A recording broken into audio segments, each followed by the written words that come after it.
Président. Bonjour à tous et à toutes. On m'entend là? Donc en effet, je vais vous parler donc du passé, enfin le titre de mon exposé est donc le passé franco-algérien dans les manuels scolaires d'histoire algérien. Donc le temps m'étant imparti n'étant que de 15 minutes, je vais essayer d'aller vite. Donc tout d'abord, je vais commencer par vous brosser un tableau assez rapide du système scolaire algérien pour que vous puissiez un petit peu situer dans son contexte l'enseignement de l'histoire. Dans son contexte, c'est-à-dire en Algérie, l'enseignement de ce passé commun, donc franco-algérien, ou plus simplement donc de la colonisation et de la décolonisation de l'Algérie. Alors tout d'abord, pour introduire ceci, s'il paraît évident à tout le monde que l'État algérien actuel, ou en tout cas depuis l'indépendance, se légitimise à partir de la guerre d'indépendance justement et de la décolonisation, c'est-à-dire qu'il puise toute cette légitimité du FLN qui a mené cette guerre de libération. Il paraît aujourd'hui également évident que le besoin d'un retour à une histoire, à une réécriture de l'histoire, est assez important au sein même de la société algérienne. C'est pourquoi le gouvernement en place actuellement tente justement une réécriture, ou en tout cas une démocratisation de l'écriture de cette période, de cette période coloniale. En effet, depuis 1962, l'État algérien avait mis cette réécriture, on va dire, pour reprendre les termes de Marc Ferraud, l'histoire sous surveillance. Néanmoins, aujourd'hui, le gouvernement algérien, je vous le disais, tente une réécriture, notamment en réintroduisant des phases de cette colonisation ou surtout de la guerre d'indépendance qui avait été jusque-là totalement occultée et totalement absente de l'histoire institutionnelle et donc officielle.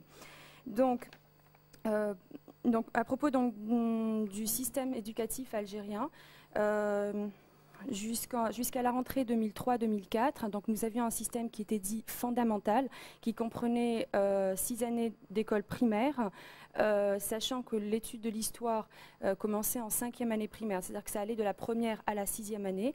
Donc en 5e année, nous commencions par étudier la guerre d'indépendance, c'est-à-dire que les enfants qui étaient âgés d'à peu près 8-9 ans apprenaient l'histoire à partir d'une guerre d'indépendance et d'une guerre violente et sanglante. J'y reviendrai un peu plus tard. Par la suite, nous passions dans un deuxième temps, en 6e année, à la colonisation française en Algérie. Et puis pour après entamer dans les classes de collège, 7e, 8e année, une histoire un petit peu plus globale et l'étude des civilisations qui se sont succédées dans le bassin méditerranéen. Puis, en 1992, pour la première fois, la classe de 9e année, donc la dernière classe de collège, avait enfin pour la première fois un manuel scolaire. Jusque-là, en fait, l'histoire était étudiée à partir de circulaires ministériels et donc le cours était fait à partir en fait, on ne sait pas exactement, en tout cas pas de manuel scolaire. Première grande démocratisation justement à cette date, étant donné que ce premier manuel de 9e année, qui s'intéressait assez particulièrement en fait à la guerre d'indépendance, introduisait pour la première fois les grandes figures historiques du mouvement national algérien, soit à la période entre deux guerres, après 1945, notamment des personnages comme Messali Hadj ou Ferhat Abbas qui étaient découverts pour la première fois par les élèves algériens. Et je parle de l'ensemble du cursus en fait. Donc c'est la première fois qu'on les découvrait et ils étaient introduits en 9e année. Et enfin, on découvrait pour la première fois les noms des 22, les noms du membre du CRUA, du CNRA ou encore tout simplement du GPRA. Ensuite, il y a les classes de secondaire, première, plutôt on va dire en Algérie c'est première AS, deuxième AS, troisième AS, donc correspondant à la seconde, première et terminale, sachant que pour la première, l'étude de la guerre d'Algérie n'était faite qu'en classe de terminale Et ce n'est qu'à partir de 2001-2002 qu'on introduira également l'étude de la période entre deux guerres, l'incluant dans un contexte beaucoup plus global des décolonisations, donc la période justement des mouvements, de l'entre-deux-guerres et de l'après 1945, pour ensuite entrer dans la période donc de la guerre de libération. Donc c'est un manuel qui est très intéressant étant donné qu'il va venir renforcer l'apprentissage des figures historiques de la révolution algérienne, et pour une fois donc il va y avoir, on va axer un petit peu moins la lutte pour l'indépendance en Algérie sur la violence. Pour une fois, ce sera la première fois qu'on parlera en effet du mouvement politique et intellectuel en Algérie, de la résistance politique et intellectuelle. Voilà, donc pour la conception des manuels scolaires, c'est l'IPN, donc l'Institut pédagogique national, qui est en charge de la conception et de l'édition des manuels scolaires algériens, sachant que c'est un manuel unique pour chaque classe. Donc, ça n'est pas comme en France où vous pouvez avoir le choix entre plusieurs manuels et on les choisit dans les établissements. En effet, donc, pour l'année 2003-2004, plus de 25 millions d'ouvrages ont été conçus à l'intérieur de l'ONPS, qui est issu depuis 1990 de l'IPN. Donc il y a eu une restructuration. Donc à la rentrée 2002-2003, de grands changements du système éducatif national ont été effectués, notamment donc on a essayé de confier pour la première fois l'édition des manuels scolaires algériens à l'édition privée. Donc une tentative par rapport au manuel d'histoire a été faite également, si ce n'est que la conception des manuels a été retirée au bout de 6 mois à l'édition privée. Le ministère de l'Éducation nationale a prétendu ou dit simplement que c'était parce que ces éditeurs n'avaient pas respecté les cahiers des charges proposés.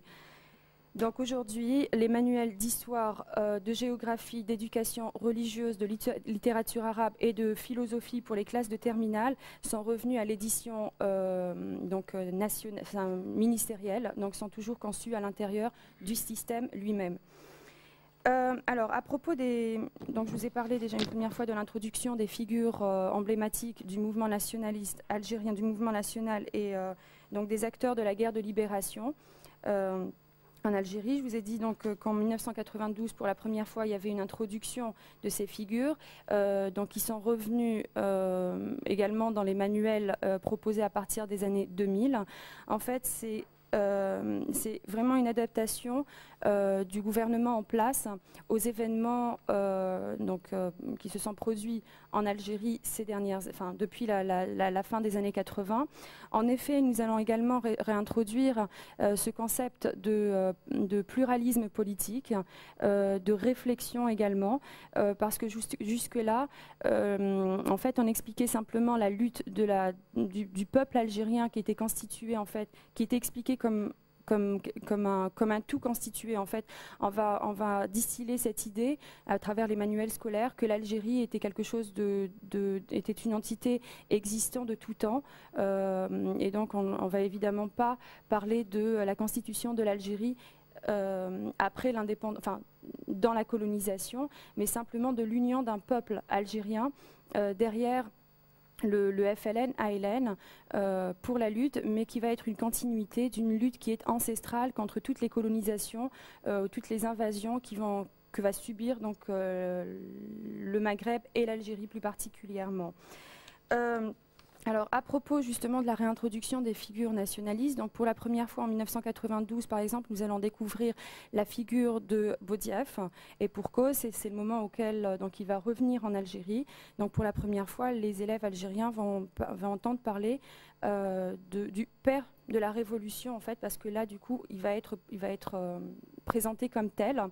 Dans le même temps, en fait, nous allons également entendre parler du père du mouvement nationaliste et de l'idée de l'indépendance, donc Messali Hadj, qui va être également réintroduit. Évidemment, on ne parlera pas par la suite du MNA et donc des crises intestines, des guerres intestines qu'a pu connaître le mouvement nationaliste algérien, même si un très court texte va parler donc de la crise du MTLD et donc de la constitution par la suite du FLN-ALN, et du passage à la révolution. Donc évidemment, vont être occultées toutes les guerres intestines au sein du mouvement national, et des personnalités telles que Aban Ramdan, qui par contre est présenté depuis les années 80 dans les manuels scolaires. Simplement, il va être présenté comme un shahid, c'est-à-dire qu'on va insinuer qu'il a été assassiné ou qu'il est tombé en martyr sous les balles françaises. Et c'est toujours le cas donc, dans les manuels actuels. Une autre figure intéressante, c'est donc l'introduction de Ferhat Abbas. Donc tout à l'heure, je parlais bien de Messali Hadj, je ne me suis pas trompée. Oui, d'accord, donc de Ferhat Abbas.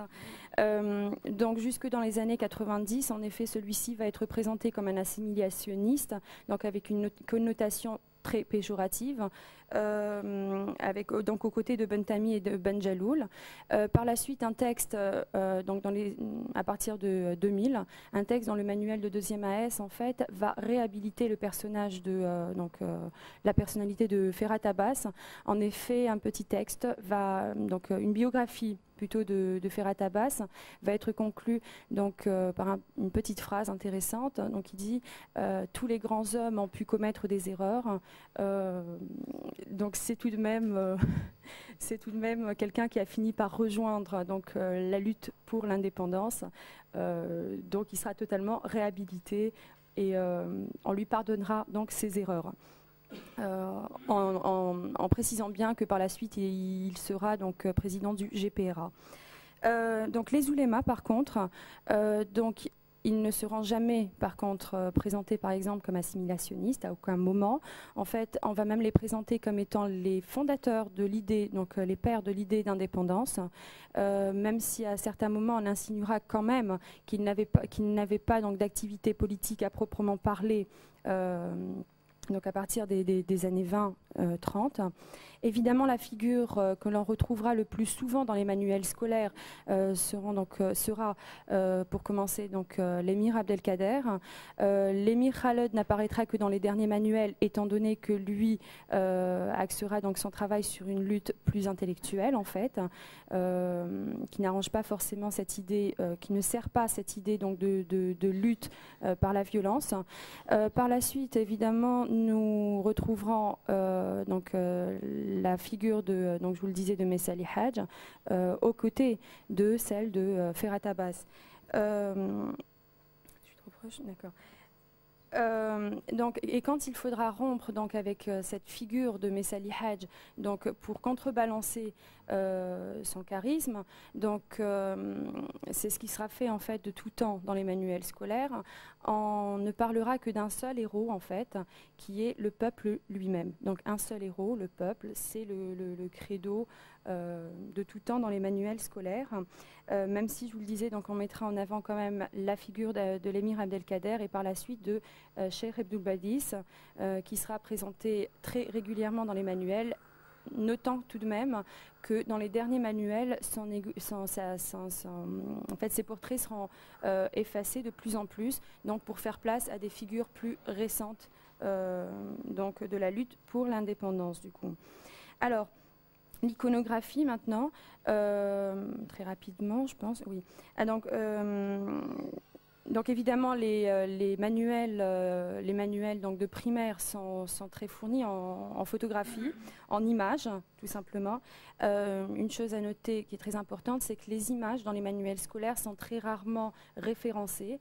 Il y a très peu de notices. Donc généralement, la seule chose qu'on dit, c'est musée des Moudjahidines. Donc j'ai pu comprendre, on m'a expliqué également que certaines de ces photos étaient issues de montages, mais on les retrouve toujours dans ces manuels. Donc ce qui frappe dans l'enchaînement de ces images et photographies qui sont proposées, c'est qu'elles sont choisies en fonction de contrastes, donc oppresseur, opprimé, répression, résistance, force brutale, courage et détermination, voire même opulence et misère sociale, donc des images de Colan par exemple, avec des images de Colan dans de très belles fermes, à côté d'images de la misère dans le bled en fait, dans les villages algériens, musulmans. Voilà, alors dans certaines, ce qui va être complètement en contradiction finalement avec, avec les images, donc les éléments d'humanisme développés dans certaines parties du programme.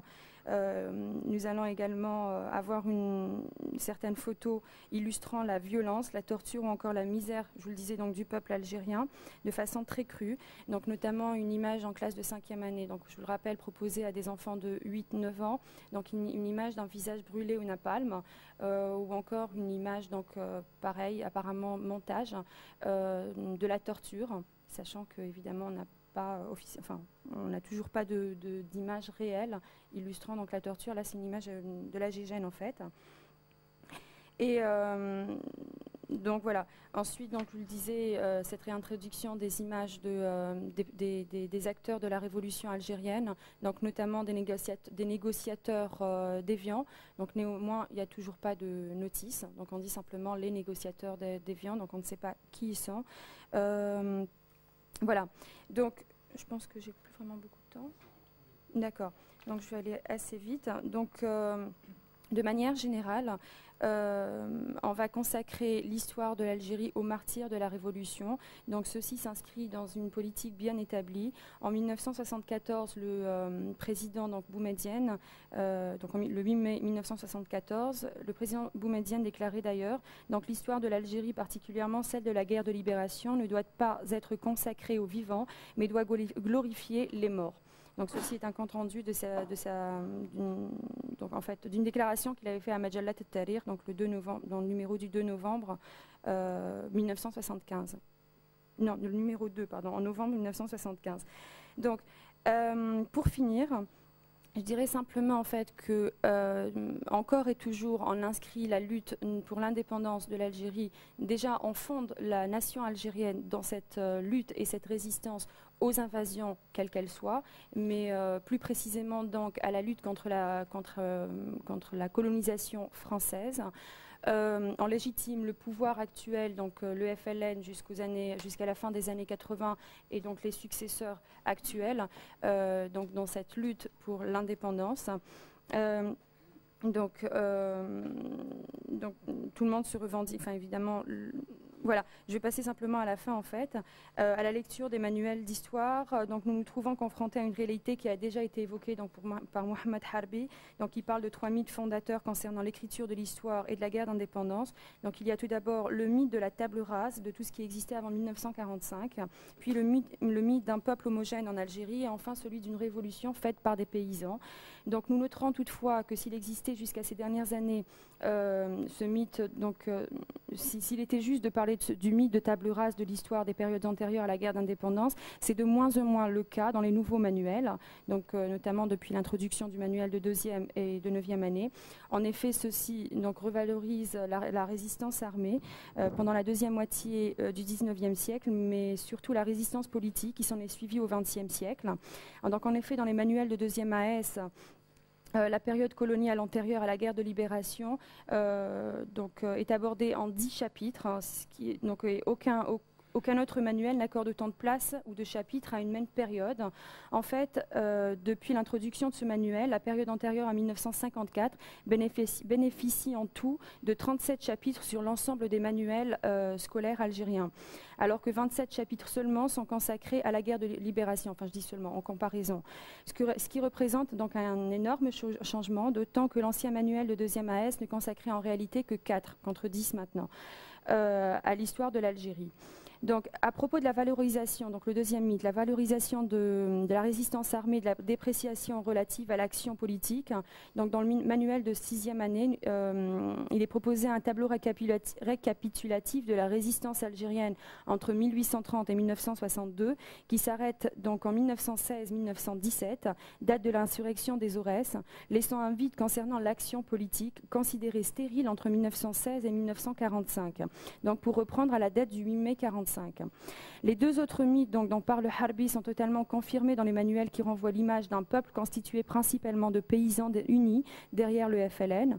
Et les manuels algériens transforment et réduisent toute l'histoire nationale en une épopée de résistance contre les puissances coloniales qui se sont succédées en Algérie. En effet, des forces dangereuses ou forces du mal sont désignées plus ou moins directement dans ces manuels. Donc ces forces viennent autant des nations étrangères ou se situent au sein même de la nation, et le comble du mal est atteint dans la guerre civile ou dans les luttes intestines qui déchirent la nation et qui vont être effacées de la mémoire officielle et donc des manuels scolaires. Donc l'exemple de la lutte FLN-ALN, MNA, ou encore la crise de l'été 62. À l'exception des exemples de trahison de la patrie à la nation et à la nation, donc l'image des harkis, mais l'image du mal absolu, donc celle du meurtre entre frères ennemis, va être distillée au fur et à mesure du récit, mais toujours dans un seul sens qui arrange et crédibilise et légitimise le pouvoir. Et donc on exclura totalement les assassinats politiques et autres règlements de compte au sein du FLN-ALN, quitte à laisser certaines erreurs se glisser dans ces manuels. Donc pour conclure, je dirais simplement que le manuel construit un univers émouvant de bons et de mauvais objets, les uns porteurs de vie et de liens gratifiants, les autres porteurs de menaces et de dissolution. La nation incarne donc ces formes de vie auxquelles l'enfant est appelé à s'attacher, qui sont les ennemis. Les forces adverses symbolisent les mauvais objets que l'enfant est appelé à craindre et à haïr. Et le manuel fonctionne comme dispositif transférentiel dans lequel l'enfant s'est engagé, aliéné dans un système affectif intense, et l'identité transmise à l'enfant par ce biais est immédiatement une identité valorisante. Donc l'histoire de la nation, désignant le lecteur comme membre de la communauté, le désigne comme porteur de cette communauté idéale et détenteur personnel de cette dignité d'appartenance. Donc le moi ou le nahnu est implicitement désigné comme porteur des images nationales, comme emblème vivant de la nation, mais n'est-ce pas justement le propre du manuel scolaire en tant que outil de transmission de mémoire. Merci.